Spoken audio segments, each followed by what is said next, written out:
সুপ্রিয় শিক্ষার্থী, আসসালামু আলাইকুম। আশা করছি তোমরা সবাই ভালো আছো। গতদিনের ক্লাসে আমরা করেছিলাম ক্লোজ টেস্ট উইথ ক্লুজ। তোমরা নিশ্চয়ই দেখেছো। তাহলে ক্লোজ টেস্ট উইথ ক্লুজের নিয়ম এবং একটি প্যাসেজ গতদিন আমরা করেছিলাম। আজকে তাই ধারাবাহিকতায় আরও 2টি প্যাসেজ আজকে আমরা করে এই টপিকটি আলোচনা আমরা শেষ করব। প্রথমে দেখো, তোমাদের জন্য একটা টপিক আমি লিখে রেখেছি এখানে। আমি প্রথমে পড়ছি। ক্লোজ টেস্ট উইথ ক্লুজের ক্ষেত্রে প্রথমে আমাদের কিন্তু উপরে যে ক্লুগুলো দেওয়া থাকে সেইগুলোর অর্থ ভালোভাবে জানতে হবে। তাহলে আজকে আমরা দেখি, প্রথমে তাহলে আমরা ক্লুগুলো কী দেওয়া আছে সেটা দেখে নিই। এখানে দেখো, আজকে এই প্যাসেজটিতে ক্লু দেওয়া আছে হলো view, behave, intrude, global, encroach, steady, bring, stretch, constant, connect, engulf, tradition.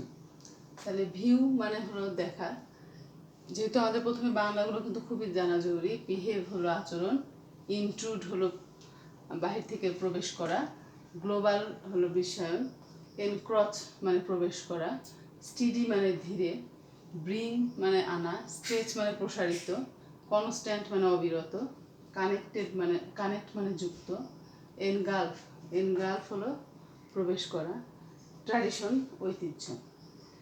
তাহলে প্রথমে আমাদেরকে প্যাসেজটি ভালো করে পড়ে নিতে হবে। এখানে যে শব্দগুলো আছে সেগুলোর অর্থগুলো আগে তোমাকে জেনে নিতে হবে। ক্লোজ টেস্ট উইথ ক্লুজের জন্য তোমার শব্দের অর্থ জানা খুব জরুরি। তাহলে এখানে আমরা একটু পড়ি, দেখো। Although globalization is mainly dash with business and international relations, it is no longer dash from that perspective alone. তাহলে আমরা যদি বাংলা একটু করার চেষ্টা করি, although globalization is mainly dash with business and international relation, যদিও বিশ্বায়নের কি শুধুমাত্র ব্যবসা এবং আন্তর্জাতিক সম্পর্কের সাথে, আন্তর্জাতিক রিলেশন বা সম্পর্কের সাথে কি নয়, এখানে যদি আমরা বলি তাহলে বোঝা যাচ্ছে যে যুক্ত নয়। গ্লোবালাইজেশন বা বিশ্বায়নের সম্পর্ক শুধুমাত্র আন্তর্জাতিক ব্যবসা বাণিজ্য বা আন্তর্জাতিক সম্পর্কের ক্ষেত্রে যুক্ত নয়। তাহলে ইজ মেইনলি, এখানে যে শব্দগুলো আছে সেখান থেকে যুক্ত আমরা পাচ্ছি হলো কানেক্ট। তাহলে এখানে এসছে ইজ মেইনলির অ্যাডভার্ব, তাহলে তারপরে আমরা জানি যে একটি ভার্ব আসতে পারে। তাহলে কানেক্ট আসলে হলো connected. although globalization is mainly connected, এখানে আমরা বলেছিলাম যে কানেক্টেড যখন মেইন ভার্ব হিসেবে বসে তখন কিন্তু তার ভার্বের পাস্ট পার্টিসিপল ফর্মটি বসে, যেটি একই সাথে অ্যাডজেক্টিভেরও কাজ করে। তাহলে ইজ মেইনলি কানেক্ট কোথায় গেল, কানেক্টটা হয়ে যাচ্ছে হলো কানেক্টেড।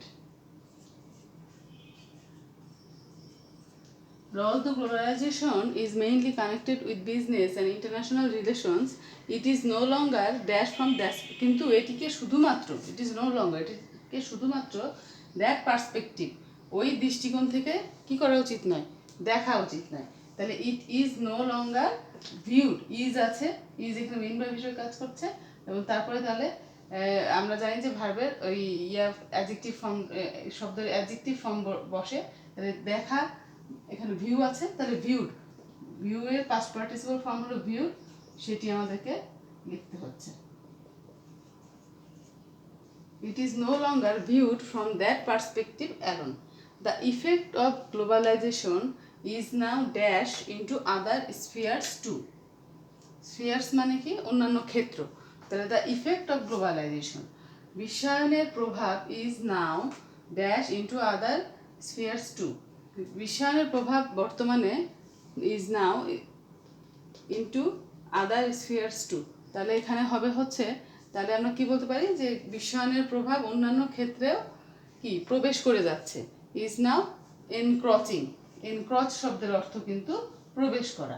তাহলে এনক্রচ, এখানে ইজ নাও আছে, তাহলে বর্তমানে অন্যান্য ক্ষেত্রের সাথে মিশে যাচ্ছে, এটা কন্টিনিউয়াস টেন্স। তাহলে এখানে আমরা দিব হলো encroaching into other spheres too. Satellite television channels and the internet are dash all sort of different customs and dash into our home. Satellite television channels and the internet. তাহলে satellite channel এবং internet এগুলো কি করছে? আর dash all sort of different customs and dash into our home. বিভিন্ন ধরনের অন্যরকম প্রথা এবং ড্যাশ আমাদের বাড়িতে নিয়ে আসছে। তাহলে স্যাটেলাইট টিভি চ্যানেল এবং ইন্টারনেটের নিয়ে আসছে আর নিয়ে আসিতেছে। তাহলে এখানে আমরা বুঝতে পারছি যে ভার্বটি কন্টিনিউয়াস ফর্ম হবে। তাহলে আর নিয়ে আসা ইংরেজি এখানে দেখো দেওয়া আছে কোনটি? ব্রিং। তাহলে এটা কন্টিনিউয়াস ফর্ম আইএনজি যুক্ত করতে হচ্ছে, তাহলে ব্রিঙ্গিং।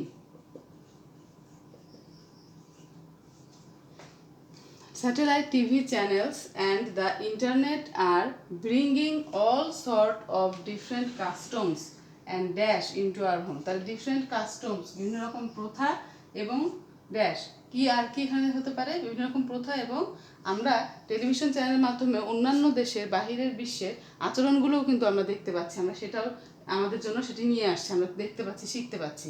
তাহলে কাস্টমস অ্যান্ড, এখানে কাস্টমস নাউন ফর্মে আছে, তাহলে এখানে অ্যান্ড এখানেও একটি নাউন ফর্ম বসবে। তাহলে আমরা কি দিতে পারি? আচরণ। এখানে আছে হলো বিহেভ। তাহলে বিহেভ শব্দটির নাউন ফর্ম কি? বিহেভিয়ার। এই BHAVIOUR behaviour. And behaviour into our home. তোমাদেরকে আসলে প্রত্যেকটি শব্দেরই নাউন ফর্ম, অ্যাডভার্ব ফর্ম, তারপরে হলো অ্যাডজেক্টিভ, ভার্ব, এইগুলো জানতে হবে। এই বিষয়টা তোমার ক্লোজ টেস্ট উইথ ক্লুজ এবং উইদাউট ক্লুজের জন্য কিন্তু খুবই জরুরি। তোমার শব্দ ভাণ্ডার এনরিচ করতে হবে এবং শব্দের বিভিন্ন ফর্ম তোমাদেরকে কিন্তু জানতে হবে। তাহলে এই অংশটি তোমার জন্য অনেক সহজ হয়ে যাবে। তাহলে এখানে কি হলো? Satellite television channels and the internet are bringing all sort of different customs and behavior into our home. Under the influence of globalization, global cultures are dash getting integrated with local culture. Under the influence of globalization, তাহলে বিশ্বায়নের প্রভাবে global culture, বিশ্বের যে বিভিন্ন culture রয়েছে, and dash culture and dash culture are dash getting integrated with. তাহলে cultures are কি হচ্ছে? অন্যান্য দেশের কালচার খুব ধীরে ধীরে আমাদের দেশের কালচারের সাথে কিন্তু মিশে যাচ্ছে, ইন্টিগ্রেট হয়ে যাচ্ছে উইথ লোকাল কালচার। তাহলে ধীরে ধীরে, এটি একদিনে হয় না, এটি আমরা বহু বছর দেখতে দেখতে আস্তে আস্তে এটি কিন্তু আমরা বর্তমানেও দেখতে পাচ্ছি যে বিদেশি কালচার সেটা কিন্তু আমাদের কালচারের সাথে ধীরে ধীরে মিশে যাচ্ছে। তাহলে under the influence of globalization global cultures are ধীরে ধীরে। তাহলে এখানে একটি শব্দ আছে স্টিডি, এটি নিশ্চয়ই তোমাদের পরিচিত শব্দ স্টিডি। তাহলে ওখান থেকে আর ড্যাশ গেটিং। তাহলে এখানে আমরা বলেছিলাম সাহায্যকারী ভার্ব এবং মূল ভার্বের মাঝে যদি একটি ফাঁকা ঘর থাকে সেখানে আমরা কি বসাতে পারি? অ্যাডভার্ব বসাতে পারি। তাহলে স্টিডি শব্দটির অ্যাডভার্ব ফর্মটি আমরা এখানে বসাবো, সেটি হলো স্টিডিলি। তাহলে under the influence of globalization global cultures are steadily getting integrated with local culture. Different cultures are dash interacting. Different cultures are dash interacting. Interacting মানে হলো একটির সাথে আরেকটি মিলিত হওয়া। তাহলে বিভিন্ন রকম কালচারে, যে ইন্টারনেট বলো, তোমার স্যাটেলাইট চ্যানেল বলো, বিশ্বায়নের এই যুগে বিভিন্ন রকম কালচার কি হচ্ছে? ডিফারেন্ট কালচারস আর ইন্টারেক্টিং। এটা প্রতিনিয়ত হচ্ছে, আমরা বুঝতে পারছি না, প্রতিদিনই কিন্তু এটা হচ্ছে। তাহলে এটা অবিরত চলছে। তাহলে এখানে অবিরাম চলছে, অবিরাম শব্দ কোথায় আছে দেখো, এখানে যে কনস্ট্যান্ট শব্দ থেকে আমরা এটি করতে পারি। Different cultures are dash interacting. এই যে একটু আগে আমি বললাম সাহায্যকারী ভার্ব এবং মূল ভার্বের মাঝখানে যদি একটি ব্ল্যাঙ্ক থাকে সেখানে আমরা অ্যাডভার্ব ফর্ম বসাবো। তাহলে কনস্ট্যান্ট থেকে আমরা দিতে পারি হলো কনস্ট্যান্টলি। তাহলে কি হলো সেন্টেন্সটি? Under the influence of globalization cultures are steadily getting integrated with local cultures. Different cultures are constantly interacting. As an independent nation, we have our own dash values and attitude. তাহলে একটি স্বাধীন জাতি হিসেবে আমাদের রয়েছে নিজস্ব কি সামাজিক সোশ্যাল ভ্যালুস, মূল্যবোধ এবং অ্যাটিটিউড, আমাদের দৃষ্টিভঙ্গি। তাহলে এখানে সোশ্যাল ভ্যালুস অ্যান্ড অ্যাটিটিউড, এটি একটি নাউন ফর্ম। নাউনের আগে আমরা জানি যে অ্যাডজেক্টিভ ফর্ম বসে। তাহলে আমাদের নিজের স্বাধীন জাতি হিসাবে আমাদের কি ঐতিহ্যগতভাবে আমাদের সামাজিক মূল্যবোধ এবং দৃষ্টিভঙ্গি রয়েছে। তাহলে ঐতিহ্যগতভাবে এখানে আমরা কোন শব্দটা নিয়ে আসতে পারি? ট্র্যাডিশন। ট্র্যাডিশন থেকে ট্র্যাডিশনের তাহলে নাউনের পূর্বে যেহেতু বসবে, নাউনের পূর্বে সবসময় জানি আমরা অ্যাডজেক্টিভ বসে, তাহলে আবার ওন ট্র্যাডিশন থেকে আমরা এটা অ্যাডজেক্টিভ ফর্ম নিয়ে আসবো হলো traditional.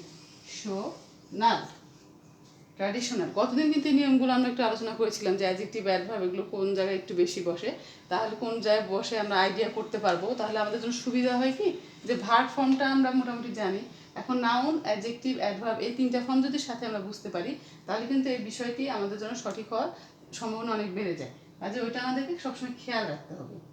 Our own traditional social values and attitude, but in the dash process many foreign customs are intruding on them. But in the dash process, but in the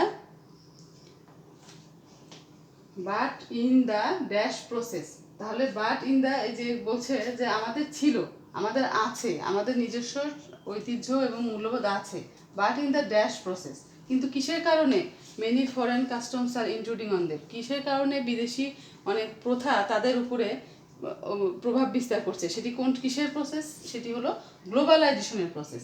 তাহলে but in the dash process, আমরা বলেছিলাম যে article এবং নাউনের মাঝে যখন কোনো ফাঁকা ঘর থাকে তখন কিন্তু সেখানে অ্যাডজেক্টিভ বসতে পারে। তাহলে গ্লোবালাইজেশন, বাট ইন দ্য এখানে আসবে হলো গ্লোবাল। গ্লোবাল থেকে যদি আমরা গ্লোবালের আমরা বললাম যে অ্যাডজেক্টিভ ফর্ম বসবে, তাহলে এখানে আমরা অ্যাডজেক্টিভ কীভাবে তৈরি করতে পারি? এটাকে আমরা যদি আইএনজি করি গ্লোবালাইজিং তাহলে কিন্তু হয়। তাহলে আমরা বলেছি যে আর্টিকেল এবং নাউনের মাঝে অ্যাডজেক্টিভ বসে, তাহলে আমরা বুঝতে পারছি এখানে বিশ্বায়ন শব্দটি আসবে, তাহলে এখানে কিন্তু globalizing, but in the globalizing process. তাহলে এই যে এখান থেকে কিন্তু এই জিনিসটা কিন্তু আমাদের একটু বুঝতে হবে, এখানে গ্লোবালাইজেশন না হয়ে গ্লোবালাইজেশন কিন্তু নাউন ফর্ম, তার যেহেতু অ্যাডজেক্টিভ ফর্ম লাগছে এই জন্য আমরা গ্লোবালাইজিং লিখলাম। But in the globalizing process many foreign customs are intruding on them, the dash of foreign culture is seen by many as a threat to our traditional and cultural identity. The dash of foreign culture is seen by many as a threat to our national and cultural identity. তাহলে the dash of foreign culture, এই যে স্যাটেলাইটের কল্যাণে আমাদের দেশে বিদেশি সংস্কৃতি এসে যাচ্ছে, এটা অনেকেই কিন্তু আমাদের কালচারের জন্য একটি থ্রেট, হুমকি মনে করছে। তাহলে বাইরে থেকে এটি কী করছে? অনধিকার প্রবেশ করছে, এটা অনধিকার প্রবেশ করছে। তাহলে the dash of foreign culture, এখানে অনধিকার প্রবেশ কোথায় আছে দেখো? ইনট্রুড মানে হলো বাহির থেকে যারা এসে আক্রমণ করে। তাহলে দা আমরা বলেছিলাম যে আর্টিকেলের পরে সবসময় নাউন ফর্ম বসে, তাহলে ইনট্রুড শব্দটি আমরা বুঝলাম বসবে, কিন্তু সেটি নাউন ফর্ম বসাতে হবে। ইনট্রুডের নাউন ফর্ম হলো intrusion. The intrusion of foreign culture is seen by many as a threat to our national and cultural identity. তাহলে একবার যদি আমরা পড়ি দেখো, although globalization is mainly connected with business and international relations, it is no longer viewed from that perspective alone. The effect of globalization is now encroaching into other spheres too. Satellite television channels and the internet are bringing all sort of different customs and behavior into our home. Under the influence of globalization, global cultures are steadily getting integrated with local culture. Different cultures are constantly interacting. As an independent nation, we have our own traditional social values and attitude, but in the globalizing process, many foreign customs are intruding on them. The intrusion of foreign culture is seen by many as a threat to our national and cultural identity. এরপর আমরা আরেকটি passage করব। এখন দেখো দ্বিতীয় প্যাসেজটি, এখানে যে ক্লুগুলো রয়েছে, এখানে find, prevail, both, available, need, take, be, submit, looking, collection, cater, appeal. তাহলে এখানে সবগুলো শব্দের মনে হয় তোমাদের মোটামুটি জানা। প্রিভেইল শব্দের অর্থ হলো বিরাজ করা, অ্যাভেলেবল সহজলভ্য, অ্যাপিল মানে আবেদন, সাবমিট মানে পেশ করা, আর মোটামুটি এগুলো তোমাদের জানা। তাহলে বি মানে হলো বি ভার্বগুলো বসতে হবে। তাহলে এখানে আমরা এখন পড়ি দেখো, a library serves as the best source of knowledge dash both student and teacher. তাহলে বোথ ছাত্রছাত্রী এবং শিক্ষক উভয়ের জন্য, তাহলে উভয়ের জন্য ইয়েটা কি, লাইব্রেরিটা কি, the library serves as the best source of knowledge, তাহলে উভয়ের জন্য। এখানে একটি বাক্যাংশ আছে, তাহলে আমরা জানি যে বাক্যাংশ পূর্বে যদি কোনো ফাঁকা ঘর থাকে সেখানে কিন্তু অ্যাডভার্ব ফর্মটি বসে, তাহলে উভয়ের জন্য এখানে আছে হলো বোথ, এটি কিন্তু একটি অ্যাডভার্ব, তাহলে এখানে হলো হচ্ছে both, both for students and teacher. It is a large dash of books, তাহলে একটা লাইব্রেরি মানে একটি বৃহৎ সংগ্রহশালা হলো বইয়ের, তাহলে it is a large, large হলো তোমার অ্যাডজেক্টিভ, অ্যাডজেক্টিভ পরে আমরা জানি সাধারণত নাউন বসে, তাহলে কালেকশন একটি সংগ্রহশালা, তাহলে এই যে কালেকশন এখানে দেওয়াই আছে, তাহলে it is a large collection, it is a large collection of books. Among these there are books on courses that are taught in different classes. বিভিন্ন ক্লাসে পড়ানো হয় এরকম বইও তুমি লাইব্রেরিতে পাবে। There dash books on extracurricular subjects also. লাইব্রেরিতে তুমি আরও পাবে হলো এক্সট্রা কারিকুলার সাবজেক্টের বিভিন্ন বই, সেটাও তুমি পাবে। তাহলে দেয়ার সাবজেক্ট দেওয়া আছে, তারপরে দেখো ভার্বটা ফাঁকা আছে, তাহলে এখানে সাবজেক্টের পরে ভার্ব দিতে হবে, তাহলে এখানে একটি বিভাগ আসবে, তাই তো, দেয়ার এখানে আসবে হলো আর। আমি বলেছিলাম যে দেয়ারের পরে ইজ বা আর হবে পরবর্তী নাউনের সংখ্যার উপর ভিত্তি করে, এখানে বুকস আছে, বুকস অন ডিফারেন্ট, তাহলে এখানে প্লুরাল যেহেতু আছে এই জন্য দেয়ারের পরে আর আসলো, এবং এটি একটি প্রেজেন্ট টেন্সের প্যাসেজ, এই জন্য প্রেজেন্ট টেন্সে থাকলো। তাহলে there are books on extra curricular subjects also.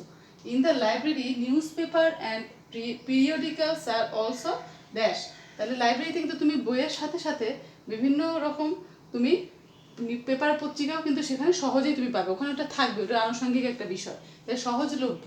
তাহলে আর অলসো এখানে আমরা কি দিব যেটা সহজেই পাওয়া যায়, এখানে আছে হলো অ্যাভেইলেবল, তাহলে are also available. In the library newspaper and periodicals are also available. The library dash to the taste of different people, তাহলে the library dash to the taste of different people, বিভিন্ন মাত্রার লোকজন, বিভিন্ন ধরনের লোকজনের test অনুযায়ী কিন্তু তার পছন্দের বই কি করে, লাইব্রেরি কি করে, দিয়ে থাকে, তাহলে দিয়ে থাকে। দ্য লাইব্রেরি, এখানে একটি নতুন শব্দ আছে তোমাদের জন্য, সেটি হলো, দেখো এটা আমি প্রথমে বলি নাই, ক্যাটার। ক্যাটার, ক্যাটার শব্দের অর্থ হলো সরবরাহ করা, ঠিক আছে, প্রোভাইড করা, the library caters. Library third person singular number, ভার্বের জায়গাটি ফাঁকা আছে, তাহলে এখানে হবে হলো caters. The library caters to the taste of different people. Books are arranged in shelves dash, তাহলে বুকস আর অ্যারেঞ্জ, বইগুলো সাজিয়ে রাখা হয় বিভিন্ন তাকে। আমি বলেছিলাম গত ক্লাসে যে একটি পূর্ণ বাক্যের প্রথমে বা শেষে যদি ফাঁকা ঘর থাকে সেখানে অ্যাডভার্ব বসতে পারে, তাহলে বইগুলো সাজিয়ে রাখা হয়েছে কিভাবে, পরিষ্কার পরিচ্ছন্নভাবে। পরিষ্কার পরিচ্ছন্ন ইংরেজি এখানে কি আছে, দেখো নিট, তাহলে আমরা যেহেতু বললাম যে বাক্যের শেষে একদম ফাঁকা ঘরটি আছে, এটি অ্যাডভার্ব বসতে পারে, তাই নিটের অ্যাডভার্ব ফর্ম হলো neatly. Books are arranged in shelves neatly. There are library assistants who are also helpful for the reader. Library assistant যারা আছে তারা যারা পড়ুয়া তাদেরকে বিভিন্নভাবে সাহায্য করে। One head librarian dash after the library, তাহলে পূর্ণাঙ্গ লাইব্রেরিটি দেখাশোনা করার দায়িত্ব কিন্তু একজন প্রধান লাইব্রেরিয়ানের, তাহলে ওয়ান হেড লাইব্রেরিয়ান। এখানেও সাবজেক্ট আছে, এখানে বেশিরভাগই আমরা এরকমই পাচ্ছি, সাবজেক্ট আছে, ভার্বের জায়গাটা ফাঁকা আছে, তাহলে ভার্ব দিতে হবে। দেখাশোনা করা ইংরেজি আমরা জানি লুক আফটার, তাহলে one head librarian singular number আছে, তাহলে প্রেজেন্ট টেন্সের জন্য এখানে ভার্বের সাথে এস বা ইএস যুক্ত হবে, তাহলে দেখাশোনা করা আমরা জানি হলো লুক আফটার। তাহলে এখানে লুকিং শব্দটা দেওয়া আছে, দেখো এখানে কিন্তু লুকিং দেওয়া আছে, তাহলে আমাদেরকে বুঝতে হবে লুকিং হওয়ার কোনো চান্স নাই, এখানে হবে লুকস। এভাবে কিন্তু তোমাদেরকে একটু খেয়াল করে শব্দটি সঠিক ফর্মটাই আসলে বসাতে হবে, আমরা বুঝতে পারবো যে কিন্তু লুক হবে, লুকিং আছে হয়তো লুকিং লিখে দিলাম, কিন্তু একটু খেয়াল করবো যখনই শব্দটা আমরা বসাবো একটু খেয়াল করবো যে কোন ফর্মটি আসলে আমরা বসাবো। One head librarian looks after the library, so the reader do not have any problem in dash out the right book. যেহেতু একজন দেখাশোনা করার জন্য আছে, কাজে সঠিক বইটি খুঁজে বের করতে রিডারদের আর কি হয় না, খুঁজে বের করতে কোনো সমস্যা হয় না। Do not have any problem in dash out, আমরা জানি যে প্রিপোজিশনের পরে যখন আমরা ভার্ব, কোনো ভার্ব শব্দ বসাই তার সাথে আইএনজি, ভার্ব ফর্ম থাকলে আইএনজি বসে, যেটি একই সাথে গতদিন কিন্তু বলেছিলাম যে নাউনেরও কাজ করে। তাহলে ইন খুঁজে পাওয়া, খুঁজে পাওয়া ইংরেজি কি হবে, এখানে ফাইন্ড শব্দটি আছে, তাহলে the readers do not have any problem in finding out, in finding out, আমি ফাইন্ড শব্দটি বুঝলাম ওখানে হবে, তার সাথে আমাদেরকে আইএনজি যুক্ত করতে হলো। In finding out the right book there is also reading room where silence dash. সেখানে একটি লাইব্রেরিতে কিন্তু আলাদা একটি পড়ার জায়গাও থাকে। তাহলে যেখানে লাইব্রেরিতে আমরা জানি, তোমরাও যাও লাইব্রেরিতে, সবসময় সেখানে সাইলেন্সটা কী করে, বিরাজ করে, সেখানে কেউ চিৎকার চেঁচামেচি কিন্তু করতে পারে না। তাহলে there is also a reading room where silence, বিরাজ করা, বিরাজ করা ইংরেজি আমি প্রথমে কি বললাম, প্রিভেইল। তাহলে এখানেও সাবজেক্টের সাথে ভার্বের জায়গাটি ফাঁকা আছে, তাহলে prevail third person singular number জন্য এখানে আসলে হলো prevails, where silence prevails. There is also, আচ্ছা রিডিং রুম এটা হয়ে গেল। One can also take books from the library for reading at home. Library থেকে আমরা বাড়িতে নিয়ে যে বই পড়ার জন্য কিন্তু সেই সুযোগটি থাকে। One can also take books from library for reading at home by dash library cards. কী দিয়ে, তোমাদেরকে যদি কোনো বই নিতে চাও অবশ্যই তোমাদের একটা লাইব্রেরি কার্ড থাকে, সেটি তোমাদেরকে উপস্থাপন করতে হয়। তাহলে এখানে উপস্থাপন করা ইংরেজি কী আছে, সাবমিট। তাহলে একটু আগে আমরা বললাম যে প্রিপোজিশনের পরে ভার্বের সাথে আইএনজি যুক্ত হয়, তাহলে সাবমিটের সাথে আইএনজি যুক্ত হবে, সাবমিটিং। এখানে কিন্তু একটু খেয়াল করতে হবে, সাবমিটিং ডাবল টি হয়ে যাবে, একটি টি আছে সাবমিট মানে, যখন আইএনজি বসাবো ডবল টি হয়ে যাবে। তুমি হয়তো সঠিক শব্দটি লিখলে টি দুইটা দিলে না, তাহলে ভুল হয়ে যাবে। তাহলে এখানে বাই সাবমিটিং লাইব্রেরি কার্ডস। তাহলে তোমরা নিশ্চয়ই বুঝতে পেরেছো। দেখো এটা একটা সহজ প্যাসেজ, তোমরা আরেকবার বাসায় পড়বে। এর সাথে তোমার উইদাউট ক্লু যেটি আছে, উইদাউট ক্লু এর ক্ষেত্রে কিন্তু নিয়মগুলো আসলে একই, নিয়মগুলো একই, কোথায় কোথায় অ্যাডজেক্টিভ, নাউন, অ্যাডভার্ব, ভার্ব, সেই নিয়মগুলো একই থাকবে। তোমাদেরকে শুধু প্যাসেজটা বুঝে সঠিক শব্দটি তোমাকে খুঁজে বের করতে হবে। সঠিক শব্দটি খুঁজে বের করে ওই রকম তোমাকে সঠিক ফর্মটা বসাতে হবে। তুমি যে কোনো শব্দই দিতে পারো ওর সাথে উপযোগী, সেটাতে ভুল হবে না, কিন্তু সঠিক ফর্মটা তোমাদেরকে বসাতে হবে। আশা করি তোমরা বুঝতে পেরেছো। পরবর্তী ক্লাসে আবার দেখা হবে, সেই পর্যন্ত সবাই ভালো থাকো।